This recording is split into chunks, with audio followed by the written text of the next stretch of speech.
Bienvenue à cette conférence que nous avons intitulée « Oser être soi ». Je suis venue vous parler de l'école européenne de philosophie et de psychothérapie appliquée. Je m'appelle Noël Bouvier, je suis thérapeute analytique à Paris et aussi à Lille. Je suis enseignante à l'école européenne de philosophie et de psychothérapie appliquée que nous appelons, on l'appellera EEPA parce que ce sera un peu plus court. Et si vous voulez me joindre ou avoir plus d'informations, j'ai mis mon email là, sur le transparent. Alors, bienvenue à toutes et à tous. Il y a un monsieur, je crois, je l'ai vu là-bas. Et je suis très heureuse de faire cette conférence avec vous parce que moi-même, j'ai opéré au cours de ma carrière une reconversion professionnelle. J'étais plutôt partie sur la science, sur la technique, et puis arrivé en milieu de chemin, je me suis dit quand même, c'est pas très rigolo tout ça. Et j'ai eu envie de mettre beaucoup plus d'humain dans mon quotidien. Et j'ai fait une reconversion professionnelle pour faire de l'accompagnement. Je suis donc thérapeute analytique et je suis aussi enseignante dans l'école où j'ai été formée. Donc je peux vous parler de l'EPA, puisque moi-même, j'ai été étudiante dans cette école. Alors nous avons intitulé cette conférence « Oser être soi ». Pourquoi oser être soi? Justement, peut-être pour se permettre de bien choisir son évolution professionnelle. Alors, ça veut dire quoi, bien choisir son évolution professionnelle? On va le voir, c'est riche. C'est riche aussi de se dire, peut-être bien choisir, ça voudrait dire qu'on ne peut jamais se tromper. Si, vous allez voir, parfois, on peut aller sur un chemin et puis se dire, si c'est pas le bon, quand on ose être soi, eh bien, on peut changer de chemin également. Mais oser choisir son évolution professionnelle, c'est aussi transformer notre quotidien en se disant je suis drôlement contente de me lever ce matin pour aller travailler. Je suis heureuse de pouvoir parler à mes amis de mon travail, parce que je ne sais pas si vous avez connu cette phase où, en fin de compte, tout le monde parle de son boulot, puis vous n'avez pas du tout envie de parler du vôtre. Eh bien, justement, oser être soi pour bien choisir son évolution professionnelle, ça fait partie justement de cette proposition que nous pouvons vous faire. Donc, la conférence aura plutôt deux facettes. La facette mieux se connaître pour oser être soi. Et ça veut dire quoi? Ça veut dire justement pouvoir être authentique dans son quotidien. Alors, authentique, ça ne veut pas vouloir dire non plus ne pas faire de concessions. Hein, parce que je prends un exemple pareil. Si vous êtes dans la vente et que vous tombez sur la cliente ou le client, mais vraiment l'enquiquineur né, et que vous connaissez bien, vous avez appris à vous connaître et que vous savez que ces gens-là, en général, l'impatience monte assez vite. Eh bien, justement, vous allez pouvoir, parce que vous vous connaissez bien, mettre en place des parades, hein, mesurer à quel moment ça va devenir un petit peu chaud pour vous et savoir traiter, peut-être en prenant un rôle. Mais vous voyez, quand je dis être authentique, ça peut vouloir dire de temps en temps prendre un rôle, mais un rôle qu'on aura choisi. Parce qu'on sait que, à ce moment-là, dans ma vie professionnelle, j'ai besoin de tenir ce rôle. Mais on est juste passé de l'inconscience à la conscience. Et ça, c'est important.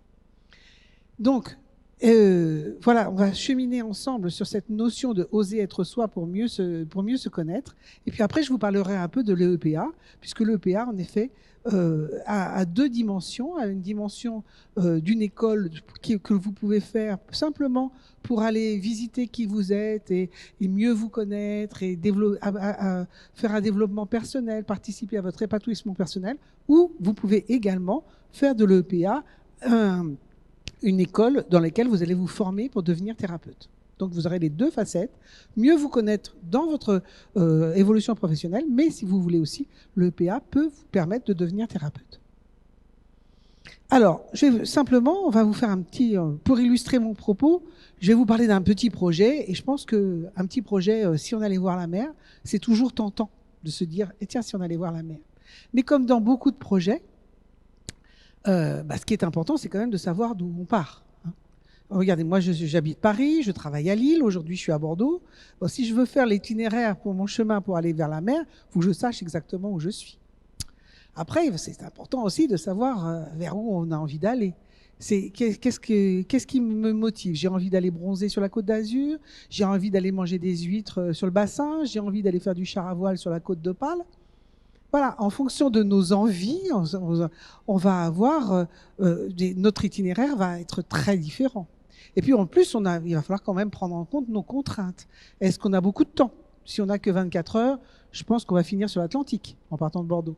Si on ne supporte pas la chaleur, bon, je pense qu'on va plutôt aller vers la mer du Nord. Vous voyez, il y a toutes ces dimensions qu'il va falloir prendre en compte pour bien choisir notre itinéraire et bien choisir notre projet. Eh bien, pour votre reconversion professionnelle ou pour notre reconversion professionnelle, c'est un petit peu la même chose. On va se demander d'où on part, où est-ce qu'on a envie d'aller, ou aussi où on n'a pas du tout envie d'aller. Et ça, c'est très important. Et puis, savoir exactement les contraintes, les moyens dont on dispose. Et ça fait vraiment partie de mieux se connaître pour pouvoir aller jusqu'au bout de qui on a envie d'être et oser être soi. Alors, savoir d'où on part, quand on fait une reconversion professionnelle, on va d'abord aller voir quelles études on a fait, ou pas d'études d'ailleurs, ça peut arriver, ou quelle est notre expérience professionnelle. Mais soyons clairs, votre personne, qui vous êtes, ne se résume pas à vos études et à ce que vous savez faire. On est bien clair, vous êtes bien plus que ça. Et c'est vraiment intéressant d'aller se dire, mais ok, reconversion professionnelle pour avoir un quotidien qui nous me plaira plus, mais en fait, qu'est-ce qui est important pour moi? Et en fin de compte, on va s'apercevoir que vous êtes bien plus que cette réduction professionnelle. Vous avez votre histoire, pourquoi pas l'histoire de votre famille qui vous impacte aussi. Vous avez les événements importants de votre vie, votre sensibilité. Toutes ces dimensions sont à prendre en compte au moment de se dire mais qu'est-ce que j'ai envie de faire aujourd'hui? Qu'est-ce que j'ai envie d'être aujourd'hui? Donc, toutes ces dimensions-là, elles sont importantes à aller visiter, à aller explorer et savoir vraiment quelles sont vos valeurs, quels sont les endroits où vous allez accepter d'aller et les endroits où vous n'irez pas parce que ça ne correspond pas à votre éthique. Vous voyez, par exemple, si vous êtes quelqu'un qui avait des problèmes avec l'autorité, eh bien, moi, c'est intéressant de se poser la question, de se dire, oui, mais moi, l'autorité, chaque fois que je me suis trouvé dans une situation où j'ai dû me frotter à l'autorité, ça ne me plaît pas. Eh bien, il est important d'en prendre compte. C'est ainsi que vous êtes faite. Très bien. Et de se dire, peut-être que pour moi, c'est plutôt des métiers qui visent à l'autonomie, où j'aurai pas toujours un chef sur le dos. D'autres choses aussi, par exemple, il y a des gens, concernant tout ce qui est compétition, il y a des gens qui vont adorer se mettre en compétition. Vous savez, il y a l'employé du mois, les meilleurs résultats, le challenge et tout. Et il y a des gens qui adorent ça. Eh bien, très bien. Allez plutôt là-dedans, allez dans des métiers. Et par contre, vous êtes tétanisé. Dès qu'on vous demande de faire un challenge ou de passer devant tout le monde, ça ne vous convient pas du tout. Vous êtes plutôt dans la coopération. Vous aimez mieux travailler en équipe, où c'est l'équipe qui va être favorisée. Plus vous vous connaîtrez bien, plus vous oserez être qui vous êtes, plus vous allez choisir avec pertinence votre évolution professionnelle. Alors maintenant, il est important de savoir d'où on part, il est aussi important de savoir de quoi on a envie. Et je vais prendre une analogie, mais vraiment criante. Est-ce qu'on peut imaginer quelqu'un qui serait végétarien qui irait travailler dans une boucherie? Ça paraît à peu près évident pour chacun que c'est pas un métier qui va lui convenir. Mais ça, c'est le métier. C'était un exemple flagrant, mais il y a des exemples qui sont beaucoup plus subtils que ça.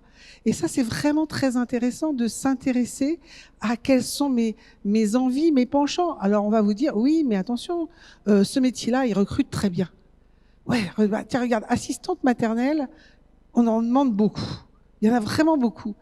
Et justement, ta maman est assistante maternelle et ta grand-mère était assistante maternelle. Alors franchement, vous avez ça dans le sang, dans la famille. Ouais. Sauf que vous êtes assistant maternel. C'est pas pour ça que vous n'aimez pas les enfants. Les vôtres, si vous en avez, ceux des autres, mais vous n'avez pas envie d'être assistante maternelle. Parce que justement, vous avez vu comment c'est à la maison, votre mère était, votre grand-mère y était, vous n'avez pas du tout envie de faire vivre ça à vos enfants ou de vivre ça à vous. Eh bien, vous avez le droit de le dire. Mais vous voyez, ce qui est intéressant, c'est que si vous explorez bien, si vous osez être qui vous êtes, ça va justement vous débarrasser peut-être de traditions familiales, chez nous on fait comme ça. Mais ça, si on n'explore pas ces passages-là, eh bien, évidemment, on va répéter ce qu'ont fait les autres. Et c'est pas forcément là où on va trouver le plus d'épanouissement et ça va être plus compliqué à vivre au quotidien. Dernier point, comme on le disait tout à l'heure, c'est important de savoir des moyens dont on dispose. Déjà, le premier sujet sur lequel on peut s'interroger, c'est le regard qu'on pose sur le monde. Déjà, est-ce que vous êtes optimiste, pessimiste, catastrophiste? Ça va être important, parce que si vous êtes optimiste, bon, vous allez toujours voir tout en rose, très bien, ça va être facile. Mais si je suis pessimiste, si je suis catastrophiste, tout ça vient, cette manière de regarder le monde. Plus je vais aller explorer cette dimension de moi qui fait que j'ai plutôt tendance à voir tout en noir, et plus je vais pouvoir me dire, mais en fin de compte, voilà, peut-être que c'est un héritage familial, peut-être que l'expérience que j'ai vécue jusqu'ici n'était pas très favorable et m'ont donné cette manière de voir le monde, mais est-ce que c'est vraiment pertinent? Est-ce que c'est vraiment moi? Est-ce que, en fait, si j'aimerais exprimer vraiment qui je suis au fond de moi, est-ce que j'aurais pas envie de se dire que la vie, elle est chouette, elle est belle, et justement, si je peux faire un métier que j'aime au quotidien? Donc, vous voyez, c'est important d'aller s'interroger, regard sur le monde, regard sur soi-même, et d'aller explorer tout ça. Et puis, il y a aussi des contraintes, et quand on parle de contraintes, on va parler d'argent. Forcément, mais c'est quoi mon regard à l'argent? C'est quoi mon rapport à l'argent? Est-ce que, pour des raisons qui m'appartiennent, et il n'y a ni bien ni mal dans tout ça. C'est ça qui est formidable, c'est qu'il y a de la place pour tout le monde. Il y a des gens qui vont se dire, moi, franchement, si je change de boulot, c'est vraiment pour gagner des sous, parce que c'est important pour moi. Ok, très bien. Vous êtes prêt à faire des concessions et faire voilà, mais une des priorités, c'est de gagner beaucoup d'argent. Très bien, mais c'est important de le faire en conscience. Par contre, il y a des choses, d'autres personnes qui vont dire, écoute, moi, l'argent, l'abondance, c'est pas forcément d'avoir beaucoup d'argent, mais ça va être justement d'avoir ce qu'il faut comme argent. Et il y a des choses que je suis pas prête à faire pour gagner beaucoup d'argent. Je suis prête peut-être à réduire un peu mon salaire, mais à faire des choses que j'aime et à trouver un équilibre vie pro, vie perso, par exemple. Ok, tout ça c'est parfait. Mais ce qui est important, c'est de se faire le point sur soi-même, de savoir qui on est vraiment, d'aller pour mieux se connaître, pour oser qui on est et ainsi choisir la bonne reconversion professionnelle. Et il en est de même pour le temps.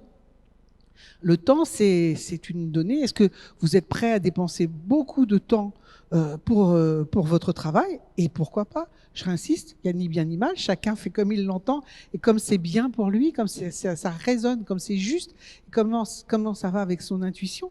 Ou d'autres où vous dites, non, moi je vais pas... je l'ai fait dans le passé, par exemple, c'est peut-être une des raisons pour lesquelles je fais une reconversion professionnelle, c'est que j'en ai assez de passer tout mon temps à travailler. Ok, c'est vous. C'est important de pouvoir détricoter peut-être cette conviction qu'il faut beaucoup travailler pour être une femme bien. Peut-être pas. C'est peut-être intéressant d'aller détricoter cette croyance et de se dire, moi, à partir de demain, je veux travailler peut-être à mi-temps ou à 3/4 temps et ça sera parfait pour moi. Mieux se connaître pour oser être soi et mieux trouver son choix professionnel. Donc, tout ce que je viens d'évoquer, enfin les sujets que je viens d'évoquer, eh bien, c'est justement des sujets qui sont traités dans la formation qui est dispensée par l'EPA. Vous voyez, dans le nuage de mots que vous trouvez sur votre gauche, vous trouvez le nom des thèmes qui sont développés à l'EPA. L'EPA, c'est une école qui fonctionne sous forme de cycle, vous pouvez dire cycle ou module, 25 cycles en tout, étalés sur 5 ans. Et en effet, vous voyez là, je vous ai parlé d'argent et d'abondance, je vous ai parlé de compétition, de coopération, je vous ai parlé de loi sociale, qu'est-ce qu'on met dans les lois et dans l'éthique. C'est intéressant d'aller voir un petit peu, travailler sur tous ces sujets pour apprendre à mieux vous connaître. Le EPA, c'est aussi une école ça c'est vraiment fondamental, qui est basée sur un enseignement holistique. Les créatrices de l'école ont créé cette école parce que justement, ce qu'elles observaient autour d'elles, c'est qu'il y avait des écoles pour travailler sur le corps, vous apprenez des techniques corporelles. Il y avait des écoles pour travailler sur le psychologique, que le psychologique, rien que sur le psychologique. Et puis il y avait des écoles pour travailler sur l'universel. Mais en même temps, tout ça, c'était bien clivé. Et en fait, leur propos à elles, c'était justement de créer une école qui traitait toutes les dimensions, ce qu'on appelle donc en dimension holistique.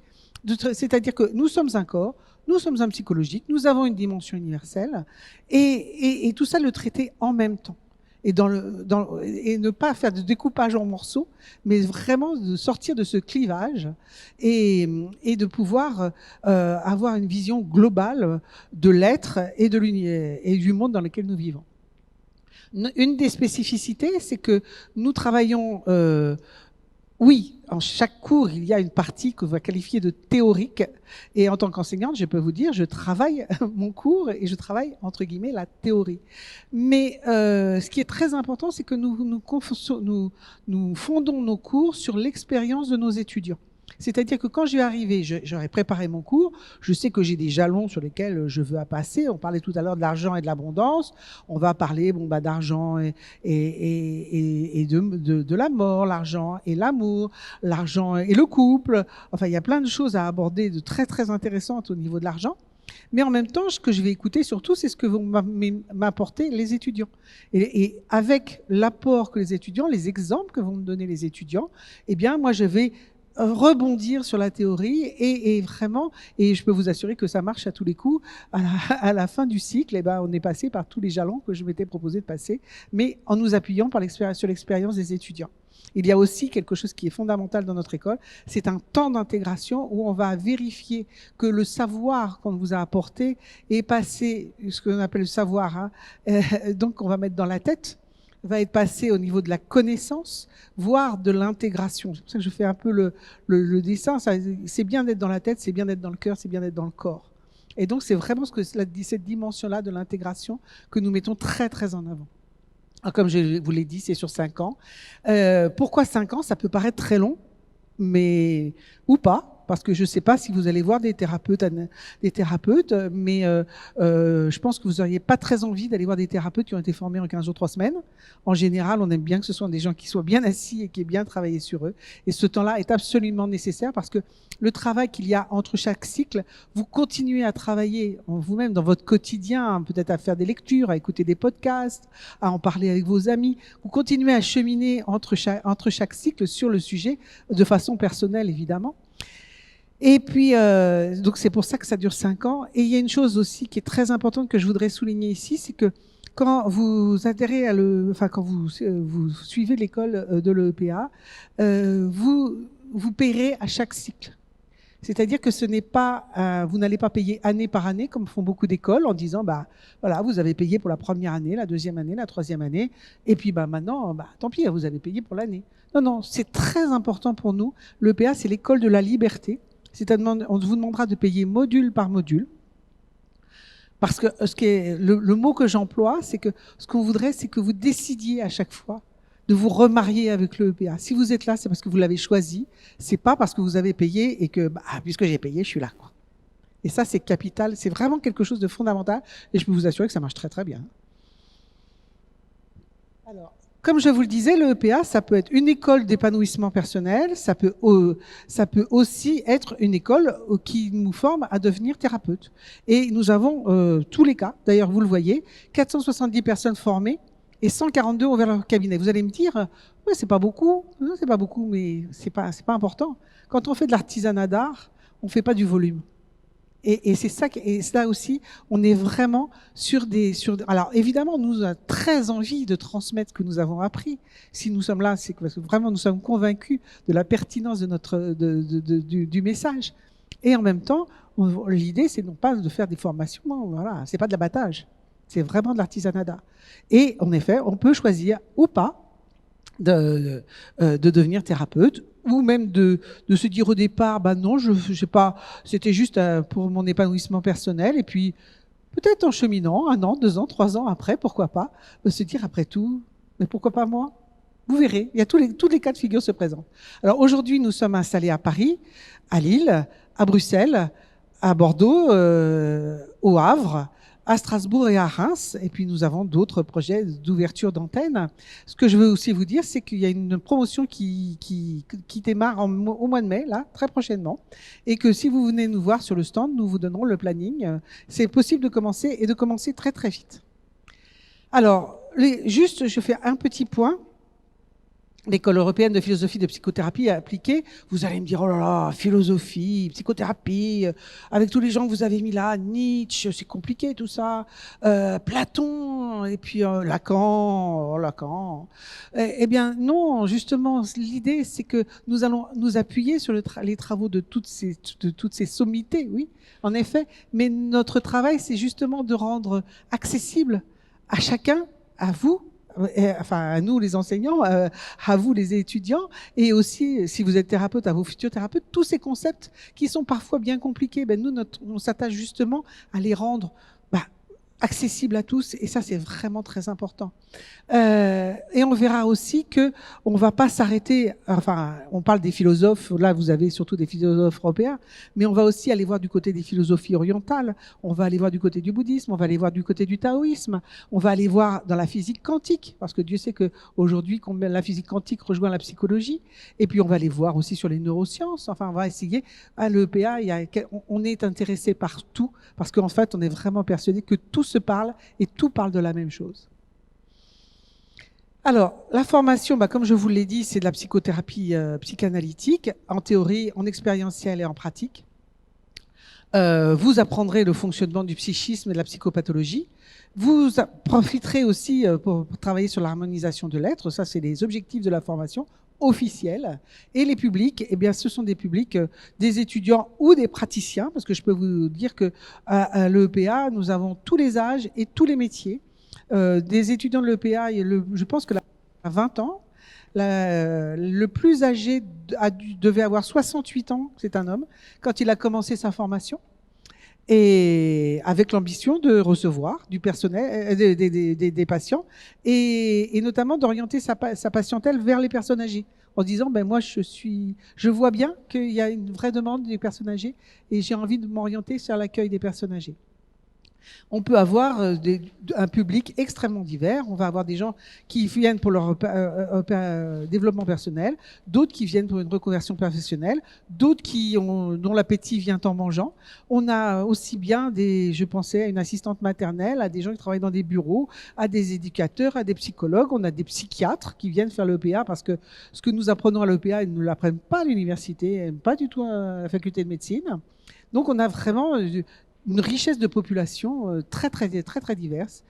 Et donc, si vous voulez obtenir un certificat à la fin de l'EPA, nous pouvons en effet, l'EPA, après les études de l'EPA, vous pouvez, en faisant un mémoire, en faisant...